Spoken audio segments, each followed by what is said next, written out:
Gonna సంచి కాదు కదా, పురుకోస్ మొక్క కూడా మిగలదు. సూపర్ హిట్ మూవీ బత్సల మల్లిని ఆస్వాదించడానికి ఇప్పుడే సనెక్స్ట్ యాప్ ను డౌన్లోడ్ చేసుకోండి.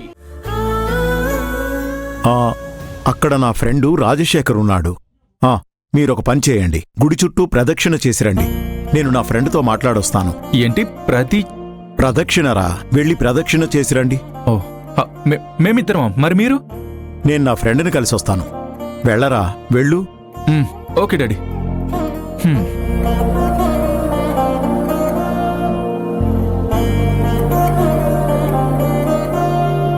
ఓకే డాడీ, వెళ్ళేసి వస్తాం.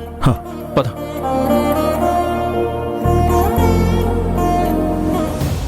అవును, నాన్నెందుకు మనల్ని గుడి చుట్టూ ప్రదక్షిణలు చేయమన్నారు? నాకు తెలియదు సార్. హే, నీకు తెలీదా? సరే, వాకింగ్కి కదా, పద నడుద్దాం. హే ఆగాగా, అసలు నువ్వు ఎందుకు సడన్ గా ఇల్లు వదిలేసి వెళ్ళిపోయావు? ఏ, ఎందుకు అలా చూస్తున్నావు? ఎందుకు ఇల్లు వదిలేసి వెళ్ళిపోయావు అనే కదా అడిగాను. ఏ మీకు తెలీదా? నాకెలా తెలుస్తుంది Neelaveni? How do I know? నీ పాటికి నువ్వు జాలీగానే కదా ఉన్నావు, మరెందుకు వెళ్ళిపోయావు? ఏంటి జాలీగానా? సార్, దయచేసి ఏం మాట్లాడకుండా రండి. ఏ నిలవని ఆగాగాగాగు, ఒక నిమిషం.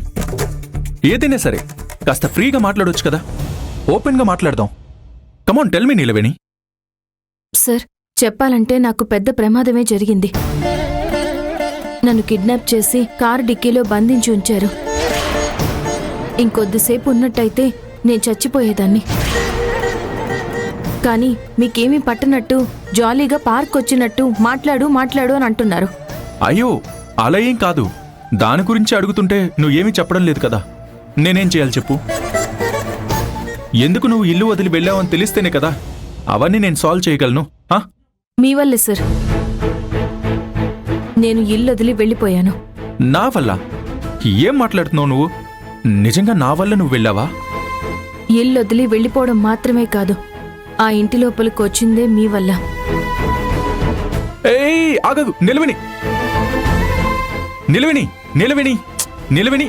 కాస్త ఆగు నిలవేణి, ఒక్క నిమిషం. నువ్వెందుకు నన్ను కన్ఫ్యూజ్ చేస్తున్నావు? నువ్వు ఇల్లు వదిలి వెళ్లేంతలా నేనేం చేశాను చెప్పు? ఇప్పటి వరకు జరిగిన గొడవలన్నీ మీ వల్లే సార్. అది ఎప్పటికీ మీకు అర్థం కాదు. అర్థం కాదా? ఎవరికి? నాకా? నేను స్కూల్లో చాలా బాగా మ్యాథ్స్ చేసేవాణ్ణి తెలుసా. ఆ ఫార్ములాసే నాకు అర్థమైనప్పుడు ఇది అర్థం కాదా? నువ్వు చెప్పు, నేను అర్థం చేసుకుంటాను, నువ్వు చెప్పు. కాసేపటి క్రితం వీల్ చైర్ లో వెళ్తున్న ఒక భార్యని భర్తని చూపించి మీ నాన్నగారు చాలా మాట్లాడారు కదా, అందులోంచి మీరేం అర్థం చేసుకున్నారు?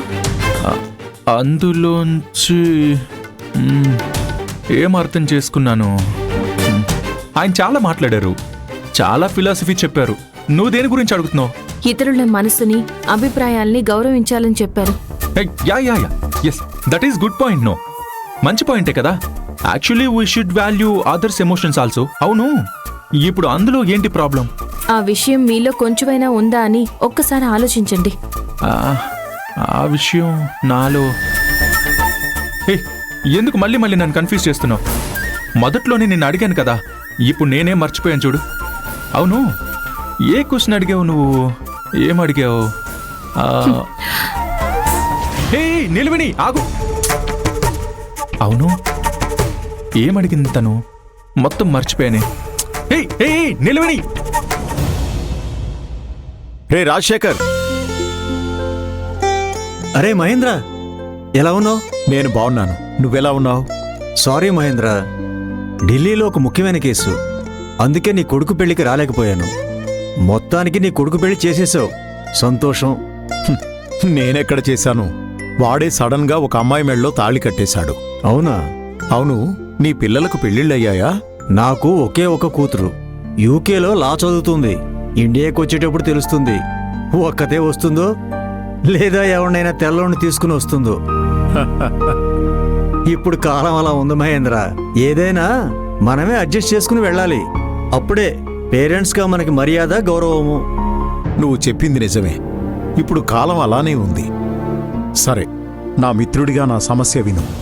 సరే చెప్పు. నా భార్య కోడల్ని కోడలిగా అంగీకరించడం లేదు. ఇంటి నుంచి తరిమేయాలని ఒంటికాలి మీద నిలబడింది. ఆ అమ్మాయి కూడా తన అనుమతి లేకుండా జరిగిన ఈ పెళ్లి పట్ల సుముఖంగా లేదు. 6 నెలల్లో నేను వెళ్ళిపోతానంటూనే ఉంది. చెప్పా పెట్టకుండా వెళ్ళిపోయింది కూడా. ఇప్పుడు కిడ్నాప్ వరకు వచ్చింది. కనీసం తారక్కైనా మంచిగా ఉంటాడేమోననుకుంటే వాడు వాళ్ళమ్మ కంటే ఎక్కువ చేస్తున్నాడు.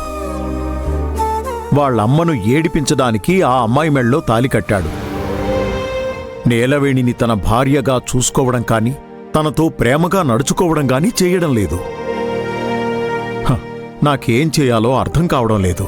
మహేంద్ర, ఒక న్యాయవాదిగా నాకు ఒక ఆలోచన వస్తుంది.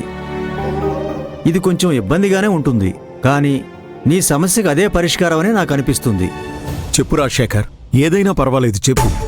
ఒకవైపు నీ వైఫ్ ఏమో కోడల్ని ఇంటి నుంచి తరిమేయాలని చూస్తుంది, నువ్వేమో నీ కోడలు ఇంటి నుంచి వెళ్ళకూడదని చూస్తున్నావు.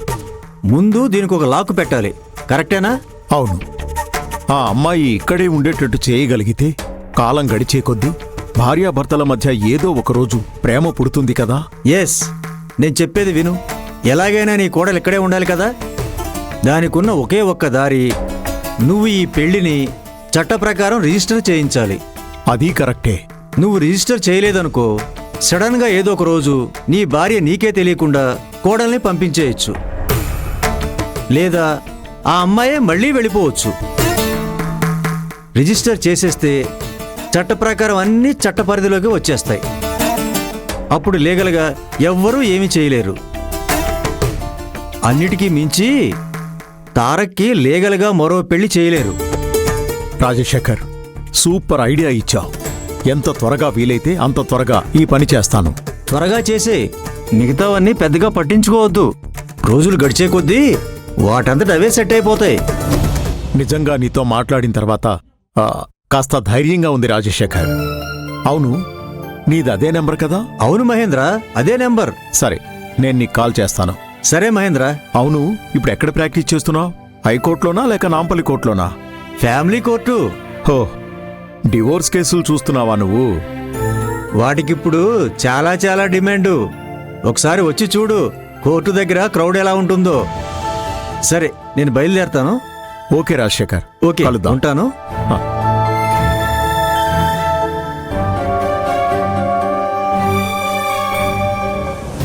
హే నిలవిని ఆగు.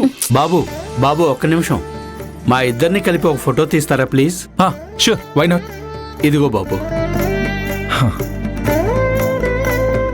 మీరు అలాగే నిలబడండి. ఆవిడ మీద చేతులు వేయండి.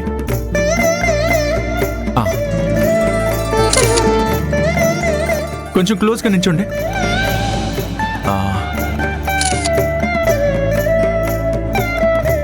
తాత, ఆవిడ భుజం మీద ఒక చెయ్యేసి ఫోటోకి